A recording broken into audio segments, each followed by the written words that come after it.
तो बच्चों कैसे हैं आप सब? बहुत-बहुत स्वागत है आपका आज की इस वीडियो में। आज का ये वीडियो क्लास 12th के बच्चों के लिए बहुत ज़्यादा ख़ास होने वाला है क्योंकि इस वीडियो में हम लोग देखने वाले हैं बच्चों क्लास 12th का जो आपका फ़िज़िकल एजुकेशन का सब्जेक्ट है, हिंदी में बोले तो जो आपका शारीरिक शिक्षा का विषय है, इसका जो हम लोग 7th सैंपल पेपर कर रहे थे, इसका ये पार्ट 2 वाला वीडियो होने वाला है। ठीक है? पार्ट 1 का वीडियो मैंने ऑलरेडी अपलोड कर दिया है। और आपको पता ही होगा कि कल आपका यहाँ पर बोर्ड एग्जाम होने वाला है यानी कि 18 फरवरी। जी हाँ बच्चों, 18 फरवरी 2026 को आपका फिजिकल एजुकेशन का बोर्ड एग्जाम होने वाला है। तो उसके लिए ये सैंपल पेपर आप सभी बच्चों के लिए बहुत ज़्यादा इंपॉर्टेंट हो जाता है क्योंकि फिजिकल एजुकेशन उन चुनिंदा सब्जेक्ट्स में से आता है बच्चों, जिसके अंदर जो क्वेश्चन हम आपको करवाते हैं सेम टू सेम आपके पेपर में डिट्टो रिपीट होकर के आ जाता है, एकदम सेम टू सेम। ठीक है? तो कल जो आपका सीबीएसई बोर्ड का पेपर होने वाला है ना, उसके लिए ये बहुत इंपॉर्टेंट सैंपल पेपर रहने वाला है। ठीक है? और इस वीडियो पर हम लोग लाइक का टारगेट रखते हैं बच्चों 700 लाइक्स का। मुझे पक्का भरोसा है आप सभी करवा देंगे, तो फटाफट से ठोको लाइक। तो चलिए हम अपने वीडियो को शुरू करते हैं और जो क्वेश्चंस हमारे रह गए थे जिनको हमने पार्ट 1 में कवर नहीं किया था, उन सभी क्वेश्चंस को एक-एक करके कवर करते हैं बच्चों। तो हम लोग आ गए हैं सेक्शन सी के अंदर, जिसको हिंदी में आप खंड सी भी बोलते हैं। और सेक्शन सी का पहला क्वेश्चन और इस क्वेश्चन पेपर का 25वां क्वेश्चन देखिए हमसे क्या पूछ रहा है कि फाटलेक प्रशिक्षण विधि का वर्णन कीजिए। ठीक है, ये क्वेश्चन मैंने आपको पहले भी करवाया है, लेकिन ये इंपॉर्टेंट क्वेश्चन है बच्चों, इसलिए मैं आपको दोबारा से आज करवा रहा हूँ। बड़े ध्यान से समझिएगा इस क्वेश्चन को। देखिए, फाटलेक विधि यह सहन क्षमता को बढ़ाने की विधि है। ये क्या है बच्चों? जो आपकी सहन क्षमता होती है ना, जितना आप बर्दाश्त कर सकते हैं, उसको ये बढ़ाने की विधि है। ठीक है, आगे देखिए इसके बारे में बताया गया है कि स्वीडन के गोस्ट होल्मर ने 1930 में इसको बनाया। इसे स्पीड प्ले के नाम से भी जाना जाता है। ठीक है, तो फाटलेक प्रशिक्षण विधि को किसने बनाया था बच्चों? स्वीडन के एक व्यक्ति थे गोस्ट होल्मर। इन्होंने 1930 में इसको बनाया था और इसे हम लोग स्पीड प्ले के नाम से भी जानते हैं बच्चों। आगे देखिए यहाँ पर क्या बताया गया है कि इस विधि में धावक अपने अनुसार अपनी गति को आसपास के वातावरण के अनुकूल परिवर्तित कर सकता है। ठीक है, इसके अंदर क्या होता है कि जो धावक होते हैं ना, वो अपने अनुसार जो अपने आसपास का वातावरण है उसको यहाँ पर ये परिवर्तित कर सकते हैं और इस विधि के द्वारा सहन क्षमता का विकास होता है। ठीक है, जो हमारी सहन क्षमता होती है उसका यहाँ पर डेवलपमेंट देखने को मिलता है और खिलाड़ी अपनी गति वातावरण के अनुसार परिवर्तित करता है। अतः यह विधि स्वतः अनुशासित कहलाती है। ठीक है, आगे यहाँ पर बताया गया है कि इसमें हृदय गति 140 से 180 प्रति मिनट के बीच में रहती है और फाटलेक प्रशिक्षण में दौड़ गति कम ज़्यादा होती रहती है। ठीक है, इसमें जो दौड़ने का स्पीड होता है वो कम ज़्यादा आपका होता रहता है। ठीक है बच्चों, सेम यही क्वेश्चन आपका इंग्लिश मीडियम में इस तरह से रहेगा। यहाँ पर आप देख सकते हैं describe the fartlek training method and answer आपको इस प्रकार से लिखते हुए चलना है कि जो गोस्ट हॉलमर थे उन्होंने इसको क्रिएट किया था 1930s के टाइम पे। इसे स्पीड प्ले के नाम से भी जाना जाता है। ठीक है, एंड कुछ और चीज़ें आप यहाँ पर देख सकते हैं बच्चों। क्लियर है? चलिए अब हम लोग आ गए हैं 26वें क्वेश्चन के अंदर और यहाँ पर 26वां क्वेश्चन देखिए बच्चों क्या है कि घर्षण के लाभ तथा हानियों का वर्णन कीजिए। ठीक है, यही क्वेश्चन इंग्लिश मीडियम में इस तरह से रहेगा, ये आप अपनी स्क्रीन पर देख सकते हैं कि describe the advantages and disadvantages of friction. तो घर्षण के लाभ और हानियों की अगर हम बात करें तो यहाँ पर आप लिख सकते हैं बच्चों, सबसे पहला वस्तुओं के स्थिति को बनाए रखना। घर्षण किसी भी वस्तु की स्थिति तथा उसका आकार को स्थिर रखता है। ठीक है, जैसे एग्जाम्पल के लिए हम क्या लें। पहले मैं आपको घर्षण के बारे में थोड़ा सा बेसिक डिटेल समझा देता हूँ। जैसे आप एक यहाँ पर साइकिल चला रहे हैं, क्या चला रहे हैं बच्चों? आपकी ये एक यहाँ पर मस्त ये साइकिल है। ठीक है, और इस पर आप बैठे हुए हैं या मान लीजिए कोई व्यक्ति बैठा हुआ है, कोई बच्चा बैठा हुआ है जो ये साइकिल चला रहा है इस तरह से, है ना? ये साइकिल यहाँ चला रहा है, तो घर्षण कहाँ हो रहा है? इसके टायर और रोड के बीच में यहाँ पर घर्षण हो रहा है। मेरी ड्राइंग बहुत खराब है तो जज मत कीजिएगा, मैं सिर्फ आपको समझाने के लिए बता रहा हूँ। ठीक है बच्चों, चलिए तो ये तो मैंने बेसिक्स आपको बता दिए घर्षण के बारे में यानी फ्रिक्शन के बारे में। इसके लाभ और हानि बताने हैं हमें, तो यहाँ पर देखिए वस्तु की जो स्थिरता होती है उसको ये बनाए रखता है। ठीक है, घर्षण किसी भी वस्तु की स्थिरता तथा उसका आकार को हमेशा बनाए रखता है, ये इसके बारे में आप लिख सकते हैं। अगर हम गति की बात करें तो गति में सहायक होता है। ठीक है, घर्षण के कारण हम आराम से चल व दौड़ पाते हैं। धावक गति में तेजी लाने के लिए घर्षण को बढ़ाता है। जैसे यहाँ पर स्पाइडेक्स जो होते हैं आपके, एक सेकेंड, हाँ स्पाइक्स, सॉरी, तो स्पाइक्स का प्रयोग धावक द्वारा करना, ये इसके अंदर आप लिख सकते हैं। तो देखिए जब भी घर्षण होता है तो हम इजीली चल पाते हैं। जैसे नॉर्मल हम जमीन पर भी चलते हैं तो हमारे जो पैर होते हैं या आप चप्पल पहन के या जूता पहन के चलते होंगे, तो हमारे जूते या चप्पल होते हैं वो किससे घर्षण करते हैं? वो रास्ते से, जिस रास्ते पे हम चल रहे होते हैं उससे घर्षण करते हैं, तभी हम आगे चल पाते हैं। अगर हमें आगे तेज़ी से जाना है यानी दौड़ करके जाना है, तो हमें यहाँ पर घर्षण ज़्यादा लगाना पड़ेगा, ठीक है? घर्षण बल ज़्यादा लगेगा ही लगेगा, ठीक है? क्योंकि हम स्पीड बढ़ाएँगे तो घर्षण भी बढ़ जाएगा एक तरह से। आगे देखिए ताप को बढ़ाना, घर्षण जो होता है इसके कारण तापमान में भी वृद्धि होती है, ये हमें देखने को मिला है बच्चों। पकड़ को मजबूत बनाना, घर्षण के कारण खिलाड़ी अपने हाथों से वस्तु को बहुत अच्छी तरह से पकड़ लेता है। बैडमिंटन, ठीक है? खिलाड़ी रॉकेट आपके हो गए, ठीक है? रैकेट जो होता है सॉरी, इसको पकड़ने को मजबूती करने के लिए यहाँ पर घर्षण को बढ़ाते हैं, ठीक है? तो देखिए कोई भी खिलाड़ी होता है जो अपने हाथ में कोई खेलने वाली वस्तु पकड़ता है, तो उसमें उसका फ्रिक्शन ठीक-ठाक हो सके, वो चीज़ उससे फिसले ना, इसलिए वो यहाँ पर उसको उस तरह से बनाती है। जैसे जो बैडमिंटन पकड़ते हैं, तो वो हम यहाँ पर ऐसे पकड़ते हैं ताकि हमारा फ्रिक्शन ठीक-ठाक हो उसके साथ। बेस्ट एग्ज़ाम्पल है आपका बल्ला, यानी कि जो बैट होता है बच्चों। बैट आप सबने कभी न कभी हाथ में लिया ही होगा जिससे हम क्रिकेट खेलते हैं। अब बैट का जो यहाँ पर ऊपर का हैंडल होता है, ठीक है? कुछ इस तरह का बैट होता है, मैं आपको एक रफली बना करके बता देता हूँ, ये बैट होता है। तो इसका ऊपर वाला जो ये हैंडल होता है, इसमें कई लोग रबड़ लगा करके रखते हैं, कई लोग जो है यहाँ पर कुछ-कुछ इस तरह से बाँध के रखते हैं, रस्सी वगैरह या कुछ इस तरह से, है ना? ताकि यहाँ पर हमारे हाथ और बल्ले के बीच में फ्रिक्शन अच्छे से हो, जिससे कि पकड़ यहाँ पर मजबूत होती है। तो ये तो इस घर्षण के लाभ यहाँ पर बताया गया है। आगे देखिए, घर्षण की हानियों की अगर हम बात करें, तो वस्तु में टूट-फूट होना, घर्षण के कारण वस्तु में हमेशा टूट-फूट होती रहती है। इससे बचाने के लिए हमें वस्तु पर तेल या फिर चिकनाई आदि का प्रयोग करना चाहिए, ठीक है? तो ये चीज़ हमें ध्यान में रखना चाहिए। अगला, ऊर्जा का नुकसान, घर्षण ऊर्जा को खत्म कर देता है। घर्षण जो होता है बच्चों, ऊर्जा को एक तरह से खत्म कर देता है। और गति को कम करना, घर्षण के कारण गति कहीं न कहीं कम होती है, इसलिए जब हमें गति तेज़ चाहिए होती है, तो घर्षण को कम से कम करने का प्रयास किया जाता है, ठीक है? यहाँ पर देखिए रोलर स्केटिंग जैसे खेल में घर्षण क्रिया की गति को कम कर देता है, इसके लिए सतह को चिकना बनाया जाता है, ठीक है? जितना ज़्यादा आपका चिकना सरफेस रहेगा, ठीक है? जहाँ पर घर्षण ना के बराबर हो, उतनी ज़्यादा आपको गति देखने को मिलेगी। जैसे मान लीजिए कि आप एक ऐसे जगह पे गए जहाँ पे बर्फ़ पूरा जमा हुआ है, ठीक है? पूरा बर्फ़ जमा हुआ है वो, और आप उस पे स्केटिंग कर सकते हैं। क्यों स्केटिंग आप करेंगे? और आप अगर आप ब्रेक भी लगाना चाहेंगे ना, तो जल्दी ब्रेक नहीं लगेगा, क्योंकि वहाँ पर घर्षण जो हो रहा है, फ्रिक्शन जो हो रहा है, वो ना के बराबर हो रहा है। तो आपका ब्रेक भी लगेगा बहुत धीरे-धीरे, ठीक है? और वहीं आप एक रोड पर चले जाइए, वहाँ पर आप स्केटिंग ना के बराबर कर सकते हैं, या करेंगे तो बहुत मेहनत लगाना पड़ेगा। क्यों? क्योंकि वहाँ फ्रिक्शन, घर्षण बहुत अच्छा खासा अमाउंट में हो रहा होता है बच्चों। तो इस तरह से आपको लिखना है, आशा करता हूँ आपको समझ में आया होगा।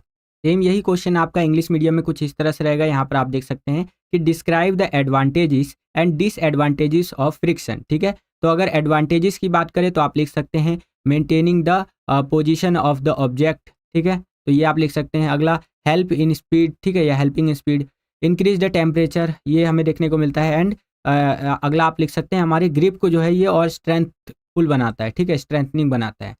आगे देखिए, हम लॉसेस की अगर बात करें फ्रिक्शन की, तो वियर एंड टियर ऑब्जेक्टिव्स देखने को मिलते हैं, loss of energy, reducing speed and making movement difficult, ठीक है? तो ये आप चीज़ें यहाँ पर लिख सकते हैं बच्चों। क्लियर है?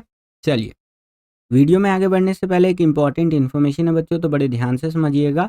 अगर आप अपने बोर्ड एग्ज़ाम 2026 की तैयारी को नेक्स्ट लेवल पर ले जाना चाहते हैं, ठीक है? और उन चुनिंदा बच्चों की कैटेगरी में शामिल होना चाहते हैं, जो लास्ट टाइम पे भी तैयारी करके अपने बोर्ड एग्ज़ाम्स के अंदर बहुत अच्छे मार्क्स स्कोर करते हैं, तो आप हमारे द्वारा बनाए गए सैंपल क्वेश्चन पेपर्स को ले सकते हैं। हमने आपके लिए 5 सब्जेक्ट के सैंपल पेपर बना करके रेडी कर दिए हैं, विथ आपका यहाँ पर सॉल्यूशन के साथ, ठीक है? कौन-कौन से सब्जेक्ट के सैंपल पेपर अवेलेबल है बच्चों? तो आपका फिजिकल एजुकेशन हो गया, हिंदी इलेक्टिव हो गया, हिस्ट्री हो गया, पॉलिटिकल साइंस हो गया और इंग्लिश हो गया। इन पाँचों सब्जेक्ट के सैंपल पेपर्स को आप ले सकते हैं स्क्रीन पर दिख रहे व्हाट्सएप नंबर पे कांटेक्ट करके, और 50% का डिस्काउंट भी प्राप्त कर सकते हैं अभी आप, ठीक है? वैसे तो एक सब्जेक्ट के सैंपल पेपर का जो ओरिजिनल प्राइस है वो 299 रुपये है, लेकिन अभी अगर आप लेंगे तो 50% डिस्काउंट ऑफर के तहत आपको केवल और केवल 149 रुपीज़ में एक सब्जेक्ट का 15 सैंपल पेपर देखने को मिल जाएगा बच्चों। और एक छोटा सा रिक्वेस्ट रहेगा कि जैसे आप मान लीजिए हमारी टीम से कॉन्टैक्ट करते हैं, और हमारी टीम आपको जो है 1 से 2 घंटे में सैंपल पेपर प्रोवाइड करवाती है, तो उसके लिए थोड़ा-सा मैं माफ़ी चाहूँगा, क्योंकि देखिए इतने बच्चे मैसेज कर रहे हैं ना हमारे पास, लिटरली हज़ारों की तादाद में यहाँ पर बच्चे मैसेज कर रहे हैं, ठीक है? तो इसीलिए थोड़ा-सा डिले मिल सकता है आपको, लेकिन सैंपल पेपर ज़रूर मिलेगा आपको, ठीक है? और एक सबसे बड़ा ऐलान जो सिर्फ़ आज के लिए वैलिड है, आज यानी कि 17 फरवरी, जी हाँ बच्चों, 17 फरवरी 2026 के लिए ये चीज़ यहाँ पर अवेलेबल रहेगा, फ्री वाला ऑफ़र, ठीक है? अब फ्री क्या है जी, उस चीज़ को समझिए। देखिए, जैसे 4 सैंपल पेपर आप लेते थे 549 रुपीज़ में, जिसमें 4 सब्जेक्ट के आपको सैंपल पेपर मिलते थे। कितने होते थे इसमें, चारों सब्जेक्ट में आपके टोटल 60 सैंपल पेपर होते थे, ठीक है?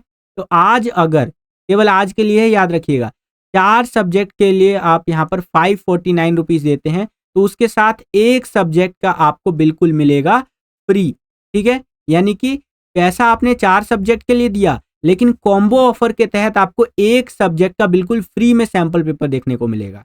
तो आज ही स्क्रीन पर दिख रहे व्हाट्सएप नंबर पे कॉन्टैक्ट कीजिए और सैंपल पेपर्स को प्राप्त करके अपने बोर्ड एग्जाम की तैयारी को नेक्स्ट लेवल पर ले जाइए। मुझे पता है कि अब और भी ज़्यादा तादाद में बच्चे मैसेज करेंगे, हमारी टीम के ऊपर लोड बढ़ने वाला है, लेकिन कोई बात नहीं, बच्चों के लिए हम थोड़ा बहुत तो एडजस्ट कर सकते हैं, मैं अपनी टीम को समझा दूंगा, ठीक है? तो फ़ायदा उठा लीजिए बच्चों, क्योंकि ये once in a life opportunity है, दोबारा नहीं आएगा ऐसा ऑफर, ठीक है? ये केवल आज के लिए वैलिड है। ज़रूर लीजिए और अपनी तैयारी को और बेहतर बनाइए, ठीक है? चलिए वीडियो में आगे बढ़ते हैं। 27वां क्वेश्चन देखिए बच्चों, यहाँ पर क्या है कि 1 से 2 वर्ष तक के बच्चों के लिए शारीरिक गतिविधियों की एक सूची बनाइए, ठीक है? इस तरह से आपका यहाँ पर दिया गया है, 1 से 2 वर्ष तक के बच्चों के लिए जो शारीरिक गतिविधियाँ हमें करवानी चाहिए, उसकी सूची हमें बनानी है। आंसर इस तरह से रहेगा कि 1 से 2 वर्ष तक के बच्चों को 4 घंटे से अधिक निष्क्रिय प्रकार की गतिविधियाँ, जैसे कि कुर्सी पर बैठना या धकेलने वाली कुर्सी पर बैठना, या फिर इस तरह से करवाते रहना चाहिए, ठीक है? मतलब निष्क्रिय नहीं रखना चाहिए, समझ रहे हैं आप? ताकि उनका बॉडी जो है पूरा एक्टिव रहे। गोद में बिठाकर रखना आदि नहीं करना चाहिए, ज़्यादा देर तक गोद-वोद में बिठाकर नहीं रखना चाहिए, क्योंकि अब वो 1 से 2 वर्ष के हो चुके हैं। अब उनकी बॉडी इतना ज़्यादा कैपेबल है कि वो काफ़ी सारी चीज़ें यहाँ पर कर सकते हैं, ठीक है? अगला पॉइंट देखिए यहाँ पर क्या बोल रहा है कि जब बच्चा बैठना अथवा चलना शुरू कर देता है, तब उसे मूलभूत शारीरिक क्रियाएँ जैसे कि दौड़ना, चलना, कूदना, पकड़ना, फेंकना, लांघना आदि क्रियाएँ देनी चाहिए। निष्क्रिय रूप से स्क्रीन के सामने बैठने, जैसे कि कंप्यूटर में खेलना, ठीक है? टीवी या वीडियो गेम खेलना आदि के ये बच्चों को प्रोत्साहित नहीं करना करना चाहिए कि ये चीज़ करो, ठीक है? लेकिन आजकल के बच्चे मानते कहाँ हैं? आजकल मैं देखता हूँ छोटे-छोटे बच्चे यहाँ पर वो लगे रहते हैं फ़ोन में। मैं आपको बताऊँ, मेरे क्लोज़ली यहाँ पर मैंने बहुत चीज़ों को ऑब्ज़र्व किया है अपने आस-पास के एनवायरनमेंट को, कि आजकल जो छोटे बच्चे हैं ना, जो पैदा हुए हैं उनको 2-3 साल हुए हैं इस तरह से, वो भाई एकदम ना, मतलब ऐसे करते हैं, ये यूट्यूब शॉर्ट खोल लिया या फिर इंस्टाग्राम, मोस्टली इंस्टाग्राम की रील्स में देखता हूँ, ठीक है? यूट्यूब शॉर्ट्स तो फिर भी मैं एजुकेशनल मानता हूँ कि यार यूट्यूब शॉर्ट्स फार बेटर है इंस्टाग्राम रील्स से, ठीक है? इंस्टाग्राम रील्स खोल लिया और पता नहीं अंधाधुंध कुछ भी देखे जा रहे हैं, कुछ भी, मतलब कुछ ना आवाज़ आ रही है उसमें से, कुछ भी, मतलब बस वो स्क्रॉल करे जा रहे हैं, है ना? लाइक अ रोबोट इस टाइप का। तो ये कहीं न कहीं आज के टाइम पे जो है ना, काफ़ी ख़राब चीज़ है, जो मैंने महसूस किया और मैंने आपके साथ शेयर कर दिया, ठीक है?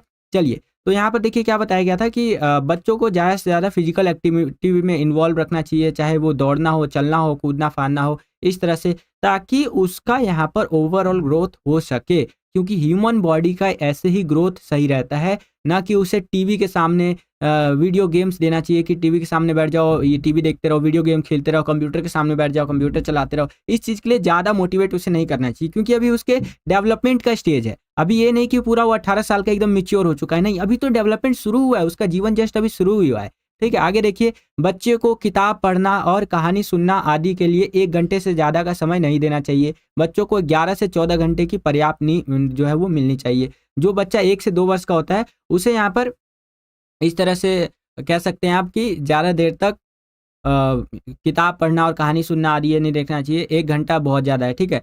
आगे देखिए, 11 से 14 घंटे की नींद उनको मिलनी चाहिए, ठीक है? तो ये यहाँ पर आप लिख सकते हैं। आशा करता हूँ आपको समझ में आया होगा। सेम यही क्वेश्चन इंग्लिश मीडियम में इस तरह से रहेगा, make a list of physical activities for children age 1 to 2 years, ठीक है? एंड आंसर आपको इस प्रकार से लिखते हुए चलना है बच्चों, ये आप अपनी स्क्रीन पर देख सकते हैं। 28वां क्वेश्चन देखिए बच्चों, यहाँ पर क्या पूछ रहे हैं हमसे कि गैर पोषक तत्वों से आप क्या समझते हैं तथा किन्हीं 4 गैर पोषक तत्वों को महत्व को बताइए। तो बड़े ध्यान से समझिएगा गैर पोषक तत्वों के बारे में। ये हमारे आहार के वे तत्व हैं जिनमें हमें किसी भी प्रकार का पोषण नहीं मिलता है, ठीक है? आहार के अपोषक तत्व ये कहलाते हैं। ठीक है, यानी कि जो हम खाना खाते हैं ना, उन्हीं के साथ हम इनको अंदर ले रहे होते हैं, खा रहे होते हैं, लेकिन इससे हमें कोई पोषक तो नहीं मिलता, कोई पोषक पदार्थ तो नहीं मिलता है हमारी बॉडी को, किंतु ये तत्व हमारे पाचन के लिए बहुत ज़्यादा लाभदायक भी होते हैं। ठीक है, कैसे उसको समझिए। देखिए, गैर पोषक तत्वों के अंदर आपका फाइबर, रंग यौगिक, स्वाद यौगिक, ये सारी चीज़ें आ जाती हैं। अब ये क्या-क्या होते हैं इनको समझिए। सबसे पहले फाइबर के बारे में समझते हैं। फाइबर मल त्यागने में सहायक होता है और कब्ज होने से रोकता है। आंतों की कार्यप्रणाली को सुचारू रूप से चलाने में ये हमारी बहुत ज़्यादा सहायता करता है। और ताजे फलों में फाइबर जो होता है वो प्रचुर मात्रा में होता है। ठीक है, जो ताज़ा फल होता है उसमें अच्छा खासा अमाउंट में हमें फाइबर मिल जाता है, जिससे कि ओवरऑल हमारा गट हेल्थ वगैरह काफ़ी बेटर रहता है। ठीक है, जिससे कि हम ईज़िली अपना जो वेस्ट है उसको पास कर सकते हैं। ठीक है, चलिए आगे देखिए, रंग यौगिक। रंगों से भोजनों को आकर्षक बनाया जाता है। ठीक है, खाद्य पदार्थों में कुदरती तौर पर रंग होता है, जैसे फल व सब्जियां लाल, संतरी, पीली, नीले, हरे व सफ़ेद रंग के होते हैं। ठीक है, तो ये भी यहाँ पर आप कह सकते हैं अपोषक तत्व होगा। ठीक है, गैर पोषक तत्व जिसको आप कह सकते हैं। अगला होता है बच्चों हमारा यहाँ पर स्वाद यौगिक। अब ये क्या होता है जी? देखिए, स्वाद यौगिक न तो ऊर्जा और न ही पोषण देते हैं। ठीक है, ये पदार्थ हमारे भोजन का स्वाद बढ़ाते हैं, जैसे दूध में चाय डाल करके, सब्जी में नमक डाल करके उसका स्वाद को बढ़ाया जाता है। ठीक है, तो सिंपल सी चीज़ है, ये हमारे खाने के स्वाद को बढ़ाने के लिए बनाए गए हैं। जैसे दूध में हम चाय पत्ती डाल के उसका स्वाद अलग कर लेते हैं, समझ रहे हैं आप? सब्जी में जो हम नमक डालते हैं तो इससे स्वाद वो हो जाता है, बढ़ जाता है, लेकिन ये हमें कोई पोषक तत्वों को ऊर्जा नहीं देते हैं, तो ये भी हमारे गैर पोषक तत्वों के अंदर आ जाएंगे। अगला पादप यौगिक। बहुत से ऐसे पादप यौगिक है जिनको खाया जाता है, इनके लाभदायक व हानिकारक प्रभाव हो सकते हैं, तो ये भी आप यहाँ पर लिख सकते हैं बच्चों। ठीक है, चलिए सेम यही क्वेश्चन इंग्लिश मीडियम में इस तरह से रहेगा। What do you understand by non nutrients and explain the importance of any four non nutrients. ठीक है, तो इस तरह से आप यहाँ पर आंसर लिख सकते हैं, ये आप अपनी स्क्रीन पर देख सकते हैं बच्चों। क्लियर है? चलिए परफेक्ट। अब हम लोग आ गए हैं 29वें क्वेश्चन के अंदर। इस क्वेश्चन को भी बड़े ध्यान से देखिएगा कि कोमल उत्तकों की चोटें क्या है, इनके कारण लिखिए। ठीक है, इंग्लिश में यही होता है हमारा सॉफ्ट टिश्यू इंजुरी। ठीक है, और इसके कॉजेस क्या होते हैं, कारण क्या होते हैं, ये हमें बताना है। तो देखिए, कोमल उत्तकों त्वचा, मांसपेशीय, स्नायु जो सो कि बद्ध एवं उत्तकों में लगने वाली चोटों को कोमल उत्तक की चोटें कहते हैं। और कोमल उत्तकों की चोटों के कारण हो सकते हैं अपर्याप्त वार्म अप। जब हम सही से वार्म अप नहीं करते हैं तो हमें सॉफ्ट टिश्यू इंजरी हो सकता है। अति प्रयोग तथा टकराव। ठीक है, अगर ये टकराव वगैरह हो जाए या कोई चीज़ ज़्यादा इस्तेमाल कर ले तब हो सकता है हमें। गिरने तथा थकान, अगर हम कहीं गिर जाते हैं या बहुत ज़्यादा हम टायर्ड हो जाते हैं तब हमें सॉफ्ट टिश्यू इंजरी होने का खतरा बढ़ जाता है। ठीक है, ठहराव व मोड़, साथ ही साथ कुछ और बेसिक चीज़ें यहाँ पर बताई गई है। सेम यही क्वेश्चन इंग्लिश मीडियम में इस तरह से रहेगा एंड आप आंसर देख सकते हैं। इस तरह से आंसर आपको लिखते हुए चलना है बच्चों। आगे चलते हैं।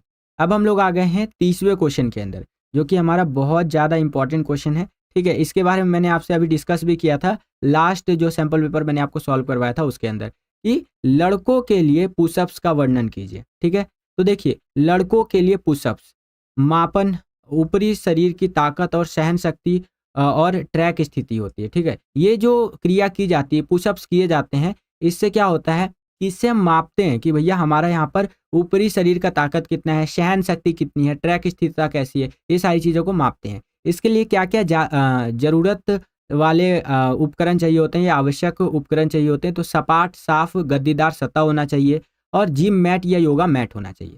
पुशअप की क्या प्रक्रिया होती है वो यहाँ पर आप देख सकते हैं, बहुत ईजी है। मैंने आपको यहाँ पर कई बार ये बता भी रखा है। क्लियर है बच्चों? यही आप इंग्लिश मीडियम में देख लीजिए एक बार। Describe pushups for boys and answer इस तरह से आपको लिखते हुए चलना है बच्चों। चलिए परफेक्ट। इसके आगे चले तो अब हम लोग आ गए हैं सेक्शन डी के अंदर, जहां पर हमसे केस स्टडी बेस्ड क्वेश्चन जो होते हैं वो पूछे जाएंगे। तो इनको देखते हैं बच्चों एक एक करके। तो यहाँ पर देखिए बच्चों, 31वां क्वेश्चन क्या कह रहा है हमें कि नीचे दिए गए चित्र का अध्ययन कीजिए तथा पूछे गए निम्नलिखित प्रश्नों के उत्तर दीजिए। ठीक है, तो यहाँ पर हमें ये एक चित्र दे दिया है, इसको हमें ध्यान से देखना है। इस चित्र में आप देखेंगे तो दो व्यक्ति आपको दिखाए गए हैं। एक बिल्कुल आपको सीधा लग रहा होगा, ठीक है, और एक व्यक्ति जो है थोड़ा सा आगे की ओर झुका हुआ लग रहा होगा। इस तरह से यहाँ पर ये कर्व बना हुआ है, समझ रहे हैं आप? चलिए अब यहाँ पर देखते हैं इससे संबंधित प्रश्नों को। यहाँ पर क्वेश्चन है, उपरोक्त चित्र में दर्शाई गई विकृति का नाम लिखिए। तो यहाँ पर चित्र के अंदर जो विकृति, जो डिसऑर्डर दिखाया गया है, उसे हम लोग यहाँ पर गोल कंधे या अंग्रेजी में राउंड शोल्डर्स बोलते हैं। गोल कंधे एक आसनीय विकृति है जिसमें कंधे आदर्श संरेखन जो होता है इससे आगे की ओर झुकते हैं, जिससे पीठ के ऊपरी हिस्से में एक संकीर्ण वक्र बनता है। ठीक है, तो इस तरह से ये हमें विकृति देखने को मिलती है बच्चों, जो इस चित्र के अंदर दिखाया गया है। ठीक है, नेक्स्ट क्वेश्चन देखिए कि उपरोक्त चित्र में दर्शाई गई विकृति के 2 कारण लिखिए। ठीक है, तो ये जो यहाँ पर चित्र में दिखाया गया विकृति है, ये जो डिसऑर्डर है राउंड शोल्डर्स यानी कि गोल कंधे, ये होता क्यों है?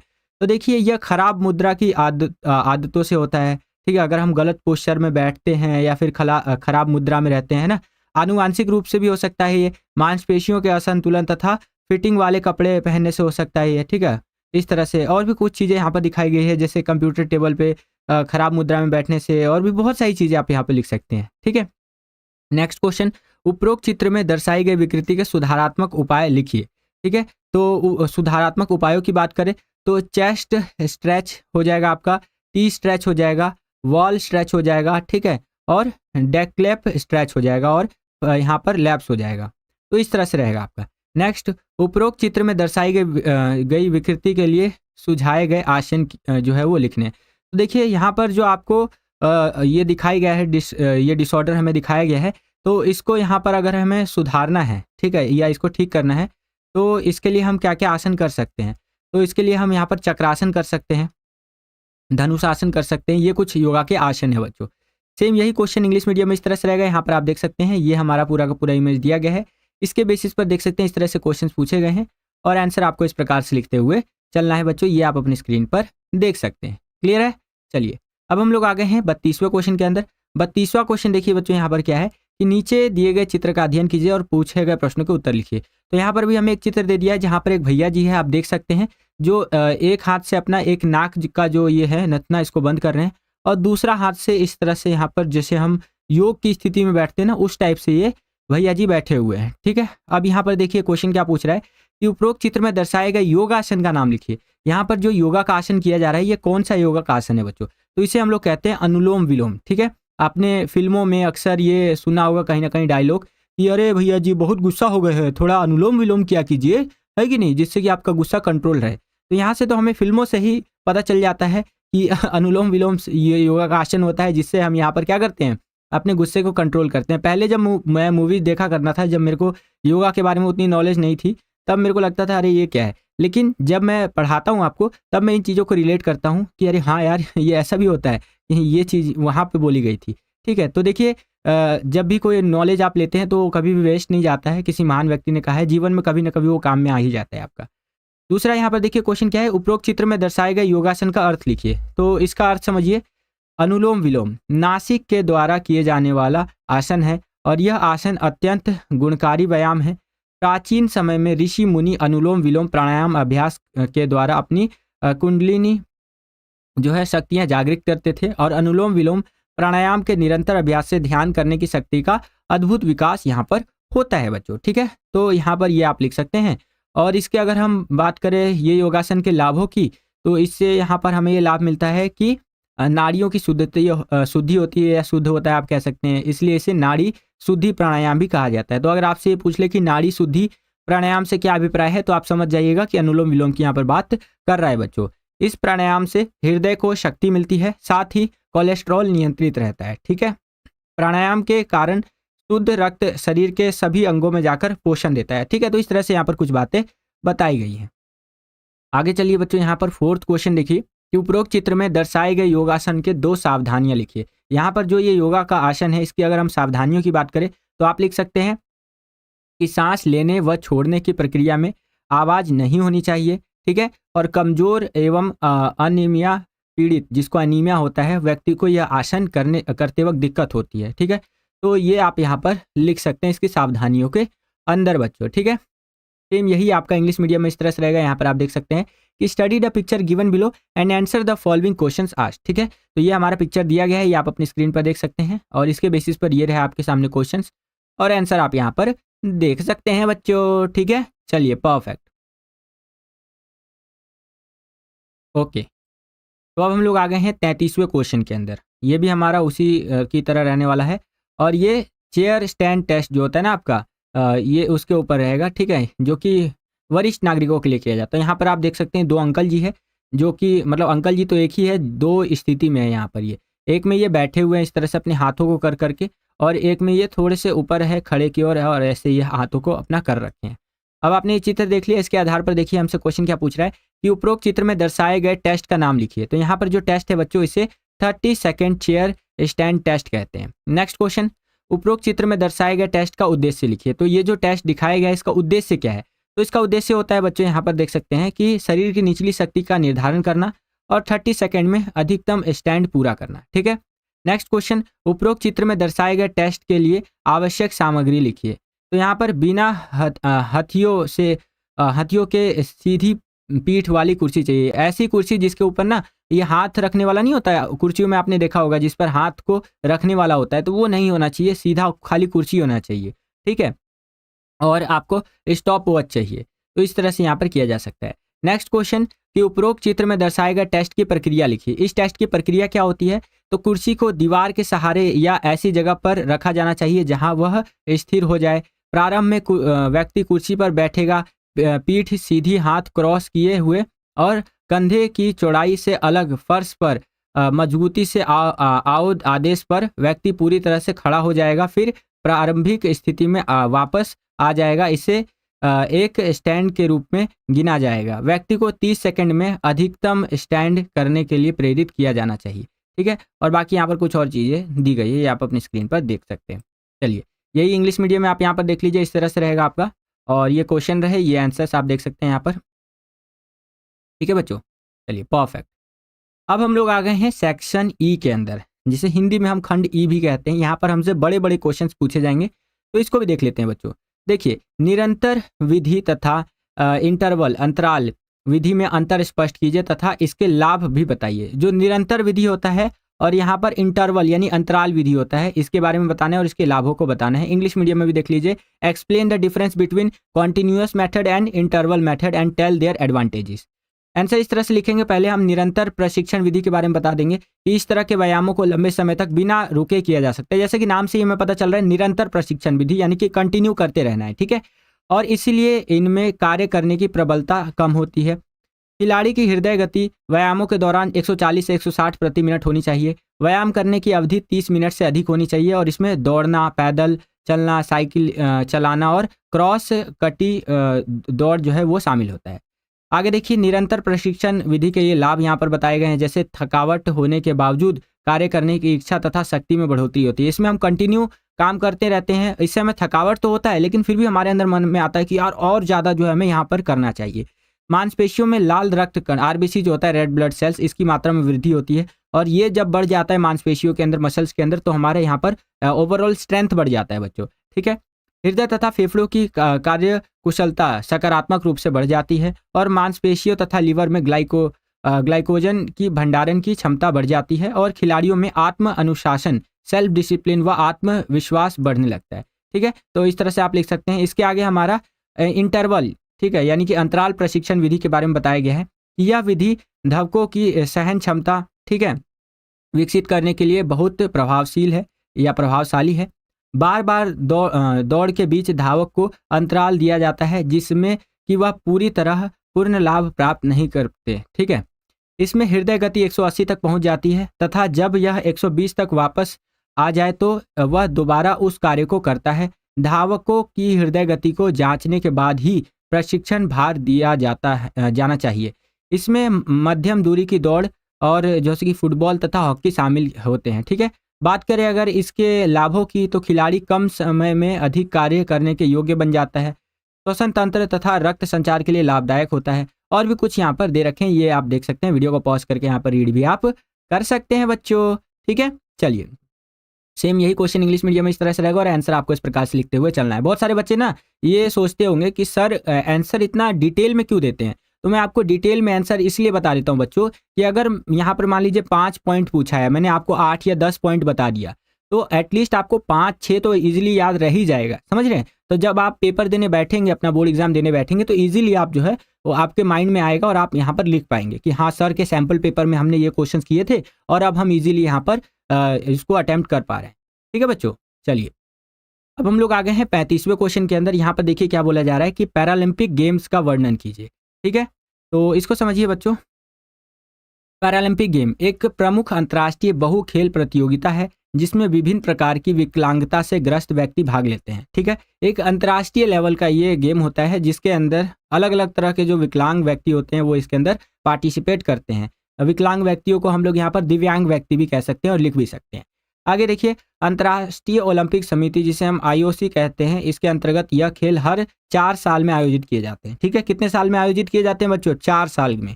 ठीक है, हर 4 साल में। ठीक है, इनकी शुरुआत का श्रेय सर लुडविग गटमैन को जाता है और 1948 में लुडविग गटमैन ने इंग्लैंड में पहली बार जो है डिसेबल्ड खिलाड़ियों की IPC द्वारा 10 प्रकार के खेल शामिल इसके अंदर किए गए हैं। ठीक है, तो इस तरह से यहाँ पर बातें बताई गई हैं। कुछ और चीजें भी आप यहाँ पर देख सकते हैं, वीडियो को पॉज करके पूरा का पूरा आप रीड कर सकते हैं बच्चों। ठीक है, सेम यही क्वेश्चन इंग्लिश मीडियम में इस तरह से रहेगा। यहाँ पर आप देख सकते हैं डिस्क्राइब द पैरालंपिक्स गेम, और यहाँ पर पूरा बता दिया है बच्चों, ध्यान रखिएगा। और ये इंपॉर्टेंट क्वेश्चन है, कई बार पेपर में आ चुका है ये क्वेश्चन पैरालंपिक गेम से रिलेटेड। चाहे शॉर्ट क्वेश्चन में पूछ ले आपसे, MCQ में पूछ ले या लॉन्ग क्वेश्चन में पूछ ले, कहीं ना कहीं तो इससे रिलेटेड आपका क्वेश्चन बनता ही बनता है। ठीक है, और लिटरली बता रहा हूँ, जिस भी बच्चे ने 10 से 12 सैंपल पेपर, जो अभी मैं एक आध सैंपल पेपर और आपको करवाऊंगा, इतने सैंपल पेपर करके गया जो बच्चा, उसका पेपर बहुत अच्छा जाने वाला है। इसकी हाई पॉसिबिलिटी हो जाती है क्योंकि इतने सारे क्वेश्चंस की आपने प्रिपरेशंस ऑलरेडी कर ली है। ठीक है, चलिए, और क्या मुझे लाइव आना चाहिए आज? वैसे तो पूरा प्लानिंग है कि आज लाइव आएंगे, बट आप मुझे कमेंट करके भी बताइएगा। चलिए, 36वां क्वेश्चन देखिए, यहाँ पर क्या है कि महिलाओं के लिए खेलों में भागीदारी के सामाजिक लाभों के बारे में बताइए। तो जो महिलाएं होती हैं वो जब यहाँ पर खेलों में भागीदारी उनकी बढ़ती है तो इसका सामाजिक लाभ हमें क्या देखने को मिलता है?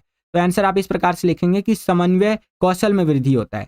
ठीक है, क्योंकि खेल में क्या होता है, वो एक दूसरे के साथ यहाँ पर बॉन्डिंग बना करके खेलती है महिलाएं, इससे उनको यहाँ पर समन्वय बनाने में, एक तरह से बॉन्डिंग बनाने में बहुत ज़्यादा आसानी होता है और समाज में भी इसका हमें प्रभाव देखने को मिलता है। संप्रेषण कौशल में वृद्धि होता है। संप्रेषण खेल का एक अभिन्न अंग होता है क्योंकि खिलाड़ियों को खेलते समय एक दूसरे के साथ संवाद करना चाहिए। यह महिला प्रतिभागियों को अधिक स्वतंत्रता से अपनी बात को समझाने में मदद करता है, क्योंकि देखिए अब खिलाड़ियों को क्या होता है, अपनी बात तो एक दूसरे से करनी होती है, तो वो और स्वतंत्र रूप से अपनी बातों को कर पाती हैं। ठीक है, जिससे कि उनको कहीं ना कहीं स्वतंत्रता महसूस होती है। अगला, अच्छे आपसी संबंध। एक खेल अलगाव में नहीं खेला जाता है। एक टीम जो होता है बच्चों, उसमें आप देखते होंगे कि वो टीम क्यों कहलाता है, क्योंकि सभी उसमें साथ होते हैं। तो इससे यहाँ पर अच्छे आपसी संबंध भी कहीं ना कहीं बिल्ड होते हैं। जब एक टीम बन करके महिलाएं खेलेंगी तो उनको ये चीज़ें भी फेस करनी पड़ेंगी और वो इजीली काफ़ी अच्छे यहाँ पर परिणाम निकल करके लाएंगी। ठीक है, अगला, सहयोग में वृद्धि। महिलाएं जब मैदान में खेलती हैं तो एक दूसरे का सहयोग करना सीखती हैं। ठीक है, यह उनके जीवन का भी एक हिस्सा बन जाता है क्योंकि वह पूर्ण सद्भाव और शांति में दूसरों के साथ काम करना और सहयोग करना सीख जाती हैं। क्लियर है बच्चों? चलिए, सेम यही क्वेश्चन इंग्लिश मीडियम में इस तरह से रहेगा कि explain the social benefits of participation in sports for women. तो इस तरह से आप आंसर लिखते हुए चल सकते हैं, ये आप अपनी स्क्रीन पर देख सकते हैं बच्चों। जैसे increase in coordination skills, enhance communication skills, good relationship in sport. ठीक है, इस तरह से करके आप पूरा का पूरा आंसर देख सकते हैं। ओके, आगे चलते हैं। अब हम लोग आ गए हैं 37वें क्वेश्चन के अंदर, जो कि हमारा अस्थमा से रिलेटेड होने वाला है। यहाँ पर आपसे पूछ लिया है कि अस्थमा से आप क्या समझते हैं और इसके बचाव के लिए किसी एक आसन विधि के बारे में बताना है। तो देखिए, अस्थमा एक बीमारी होती है जो श्वास नलिकाओं से संबंधित होती है। हमारे रेस्पिरेटरी सिस्टम जो होता है ना, जिससे हम ऐसे सांस लेते हैं, ऐसे तो मैं आपको अभी थोड़ा तेज तेज ले करके बता रहा हूँ एग्जाम्पल के लिए, लेकिन हम हौले हौले से सांस लेते हैं, बिल्कुल हौले हौले से मस्त, जो हमें पता भी नहीं चलता कि हम श्वसन प्रक्रिया कर रहे हैं। तो जो हमारा रेस्पिरेटरी सिस्टम होता है, श्वास नली होता है, उससे संबंधित ये एक बीमारी होता है। इसमें क्या होता है कि नलिकाओं के भीतर दीवार में सूजन आ जाती है और जो दीवार की नलिकाओं को बहुत संवेदनशील बना देती है। ठीक है, इसमें फेफड़ों में हवा की मात्रा कम हो जाती है, जिससे रोगग्रस्त व्यक्ति को सांस लेना मुश्किल हो जाता है। ठीक है, आगे देखिए, इसके लक्षण की अगर हम बात करें तो खांसी का जो कि दौरा होना, जिसको अस्थमा का प्रॉब्लम होता है ना, उसको कहीं ना कहीं बार बार खांसी आता रहता है। ठीक है, और भी बहुत सारे लक्षण यहाँ पर, जैसे सीने में जकड़न, थकान, ठीक है, हाथ पैर वगैरह में, यहाँ पर कंधों व पीठों में दर्द होना, ये सारी चीज़ें आप लिख सकते हैं। अगला, किस कारण से अस्थमा हो सकता है? तो धूल, धुआं, वायु प्रदूषण, आनुवांशिकता, परागकण, जानवरों की त्वचा, बाल या पंख आदि से यहाँ पर अस्थमा हो सकता है, इसकी संभावना रहती है। अगर इसकी सुधार की बात करें तो बहुत सारे योगा के आसन हैं जिससे हम इसमें सुधार ला सकते हैं। अगेन ध्यान रखिएगा, मैंने आपको बता रखा है दुनिया में कुछ ऐसी बीमारियां हैं जो एक बार व्यक्ति को हो गई तो इसको कंट्रोल किया जा सकता है, कभी भी पूरी तरह से समाप्त नहीं किया जा सकता। उसमें से आपका अस्थमा भी आता है। बीपी, शुगर, थायराइड, अस्थमा, ये ऐसी बीमारियां एक बार हो गई तो बस इसको कंट्रोल करते रहिए, ज़िंदगी में कभी ये ठीक नहीं होने वाला। लेकिन इसको सुधार सकते हैं हम, यानी कंट्रोल कर सकते हैं। जैसे सुखासन करके, चक्रासन करके, गौमुख आसन और पर्वतासन, भुजंगासन, पश्चिमोत्तासन, मत्स्यासन, ठीक है? मत्स्य आसन, इसके नियमित तौर पर करके हम इस चीज़ को सुधार सकते हैं। बाकी आप यहाँ देख सकते हैं एक योग के आसन के बारे में डिटेल में बोला था करने के लिए, तो कपालभाति के बारे में मैंने यहाँ पर आपको बता रखा है। देखिए कपालभाति करते कैसे हैं, यहाँ पर ये दीदी जी हैं जो कपालभाति कर रही हैं, आप यहाँ पर देख सकते हैं, ठीक है? कपालभाति एक ऐसा योगासन है जो शरीर की अनेक प्रकार की जो बीमारियाँ होती हैं उनको खत्म करता है और ये बहुत ही आसान प्राणायाम है जिसे कोई भी स्वस्थ व्यक्ति आसानी से कर सकता है। कपाल का संबंध हमारे मस्तक से होता है और भाती का संबंध कांति से होता है। यदि इस योग को नियमित किया जाए तो इसके मस्तक पर आभा आती है, ठीक है? तो इस तरह से आप आंसर लिख सकते हैं। कपालभाति आसन की विधि क्या होती है आप यहाँ पर पढ़ सकते हैं वीडियो को पॉज करके, ठीक है? और एक जो मेजर लाभ होता है वो तो मैंने आपको बता ही दिया, बाकी आप सारे लाभ भी देख सकते हैं। और भी कई सारे लाभ होते हैं कपालभाति करने के लिए, जैसे जो डायबिटीज़ के पेशेंट हैं उनके लिए बहुत ज़्यादा फ़ायदेमंद होता है, अस्थमा के लिए बहुत ज़्यादा फ़ायदेमंद होता है, वजन कम करने में बहुत ज़्यादा फ़ायदेमंद होता है, पेट की चर्बी को कम करना, कब्ज़ की समस्या, मन को शांत करना, बहुत सारे फ़ायदे होते हैं बच्चों। कपालभाति करते हुए हमें किन सावधानियों का ध्यान रखना चाहिए तो वो यहाँ पर आप देख सकते हैं। क्लियर है बच्चों? सेम यही क्वेश्चन इंग्लिश मीडियम में इस तरह से रहेगा, यहाँ पर आप देख सकते हैं व्हाट डू यू अंडरस्टैंड या डू यू अंडरस्टैंड अस्थमा, यानी कि आप अस्थमा को जानते हैं। इस तरह से थोड़ा सा गलत ट्रांसलेशन हो गया है, तो ऐसे रहेगा कि अस्थमा क्या है, व्हाट इज अस्थमा, ठीक है? And right the methods and benefits of any one आसन टू अवॉइड इट, ठीक है? तो अस्थमा के बारे में आप यहाँ पर देख सकते हैं, इस तरह से अस्थमा के बारे में बताया गया है जो कि ये रेस्पिरेटरी सिस्टम या रेस्पिरेटरी ट्रैक जो होता है इससे रिलेटेड होता है हमारा। बाकी और जो चीज़ें मैंने आपको हिंदी में बताई वही चीज़ें यहाँ इंग्लिश में आप देख सकते हैं बच्चों, ठीक है? चलिए परफेक्ट।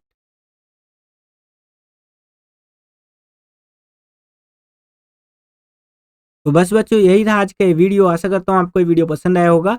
अगर आपको ये वीडियो पसंद आया तो कर दीजिए ज़्यादा से ज़्यादा लाइक। जितना ज़्यादा वीडियो को आप लाइक करेंगे उतना ज़्यादा हमारा मोटिवेशन बढ़ता है इसी तरह की वीडियोस को बनाने के लिए। चैनल पर अगर आप नए आ गए हैं, विद्यालय स्टडी पॉइंट को अभी तक आपने सब्सक्राइब नहीं किया है तो सब्सक्राइब कर लीजिए। इसी प्रकार की वीडियोस हम आपके लिए लेकर के आते रहते हैं। और अगर आप यहाँ पर एक बड़े धमाके के साथ बहुत अच्छा ऑफर लेना चाहते हैं सैंपल पेपर्स के ऊपर, तो स्क्रीन पर दिख रहे व्हाट्सएप नंबर पर कॉन्टैक्ट करके आप सैंपल पेपर्स को ले सकते हैं। क्योंकि आज के लिए एक बहुत बड़ा ऑफर चल रहा है कि अगर आप 4 सब्जेक्ट के लिए पैसा पे करते हैं 549 रुपीज़, जिसमें आपको 4 सब्जेक्ट के 60 सैंपल पेपर्स मिलते थे, तो आज आपको उसके साथ-साथ एक सब्जेक्ट का मिलेगा बिल्कुल फ्री। इस तरह से टोटल 5 सब्जेक्ट का सैंपल पेपर देखने को मिलेगा। तो आज ही स्क्रीन पर दिख रहे व्हाट्सएप नंबर पे कॉन्टैक्ट कीजिए और सैंपल पेपर्स को लेकर के अपने बोर्ड एग्जाम की तैयारी को नेक्स्ट लेवल पर लेकर के जाइए बच्चों, ठीक है? इस वीडियो के लिए इतना ही। मिलता हूं आपसे अगली एक्साइटिंग वीडियो में, तब तक के लिए खुश रहिए, खुश रखिए सभी को। जय हिंद,